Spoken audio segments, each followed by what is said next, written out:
So when the panic comes in, you have a couple options. You can sit there and you can allow yourself to be bombarded by this panic, by this fear. You can let the panic and anxiety overtake you. You can sit there shaking. You can feel out of control. And you can choose a few other options. You can choose to ground yourself in those moments, to pull yourself out of it. You can choose to fall helplessly into it, or you can pull yourself up out of it. Even if it feels like you're clawing at every surface around you. Ground yourself. Look for items around you and see them with your eyes. Feel them with your hands. Breathe it in through your nose. Like, bring it to all of your five senses and come here into the here and now and be present. And then say, is this what I want to choose? Do I want to be overwhelmed by this anxiety? Or do I want to choose something else for my present moment? And maybe this sounds like silly advice because you're like, why would I want to feel anxious? Why do I want to have panic? Like, you don't understand what it's like. I do. I spent years being overwhelmed. Just felt like was never going to get out of it, that my life was going to be always overwhelmed by anxiety. But eventually I got tired of it, of constantly feeling like there was something wrong with me, of always being the one who was just no fun because everything was just so dangerous and I was so scared. And then I would wake up at 4 a.m, just like, maybe you know what it's like. And it was a horrible way to start the day and a horrible way to spend your time. And eventually I got tired of it. Like, why was I allowing myself to feel so afraid and anxious by all of this stuff that, like, I looked at it, would I even be concerned about this 5 years from now, even a year from now? Excuse me. 10 years from now, would I even remember the situation that I was allowing to take all my energy? And I thought to myself, like, most of the time these things were nothing important at all. And I was just letting myself spiral helplessly, it felt like, for no good reason. And so I think sometimes we just feel like we don't have a choice because the things that we've tried, it didn't work. Like, we tried to not have the panic attack. We tried to not be anxious. And, we took medication, or we did grounding, or we did mantras, or whatever it was, and it didn't work. Maybe we tried a bunch of things. And so we feel like, well, now we're stuck feeling like this. And maybe it's just all we can do is just try to mitigate the symptoms a bit. But sometimes I think what we don't realize is how much we don't fully commit to these things. We think that this is the way it is, and we fail to see all the ways that we could change it, things that we could look about it differently. We don't realize sometimes just how much our general thoughts are creating our reality. Like, when I spent a lot of time looking at it, I realized just how negative my thoughts were, how fear-filled they were, how many dangers I saw all around me. And so, of course, I was bringing this panic around.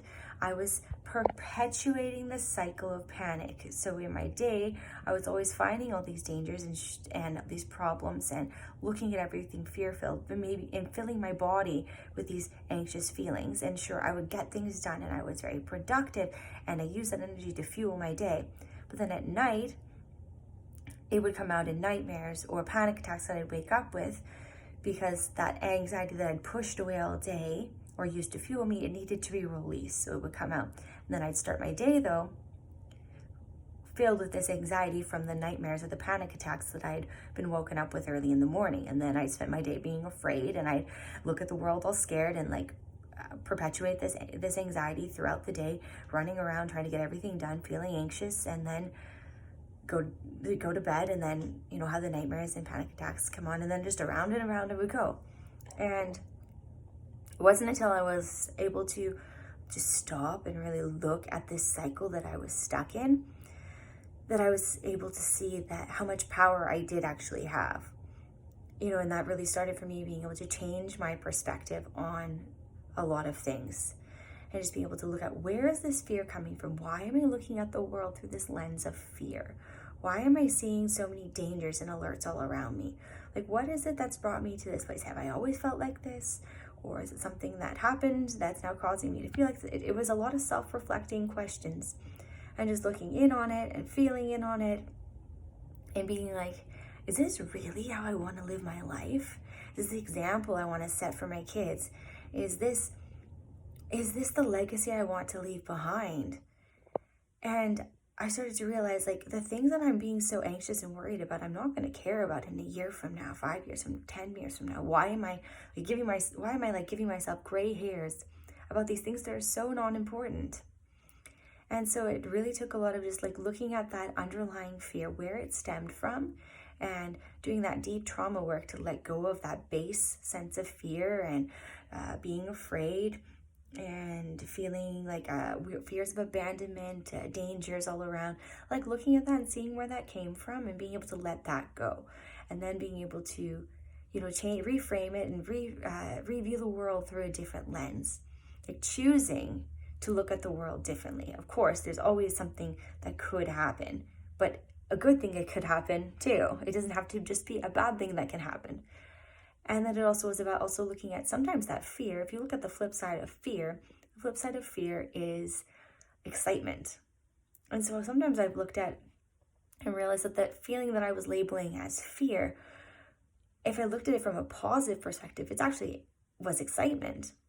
And so instead of pushing that feeling away, when it would come up and I start to be like, oh, I'm anxious. And actually, wait, no, I'm excited. I'm looking forward to what's going to happen, or something new is about to happen. I've got some butterflies and this is great, something new. This doesn't have to be bad that I've got the butterflies or whatever it is. It doesn't have to be anxiety and horrible. And it was learning to reframe it and finding just a different perspective and a way to look at it. And when I was able to step back like that, I realized that I had the choice. I could say no to spiraling into fear and anxiety, and say yes to love and peace and joy and abundance and fulfillment in my life, and realizing it's my choice.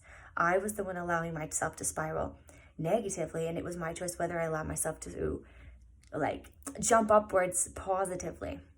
So I guess that's my message of inspiration to you. Feel free to reach out if you need, further tips, if you want to hash some things out, if you need some help with trauma healing. I mean, there's sometimes there are some really, painful things that we bury deep inside, but like they're not helping us. They're dragging us down. And whether we look at them or not, they're still there. So finding that courage and space to be able to do that can make such a big difference. So I really encourage you to go inwards, look at that stuff inside, like let it go, heal it, transmute it, and like look at it. Am I looking at the world through a lens of fear, or could I be choosing something different for myself? Like, am I going about my life the way I want to, or am I letting unconscious programming just run me? If you need a hand sifting through this, feel free to reach out. You could join my holistic trauma healing course, or feel free to reach out for a one-on-one coaching session. You don't have to do it alone. And I really do believe in you. Healing is possible. I've been there. It's horrible. It's hard. But sometimes we have to reach that bottom to be able to be like, whoa, what am I doing? Like, this is not the way I want to live my life. I don't choose this anymore. I choose something else. So much love and light, friends. You can do it. You can heal. And you're not alone.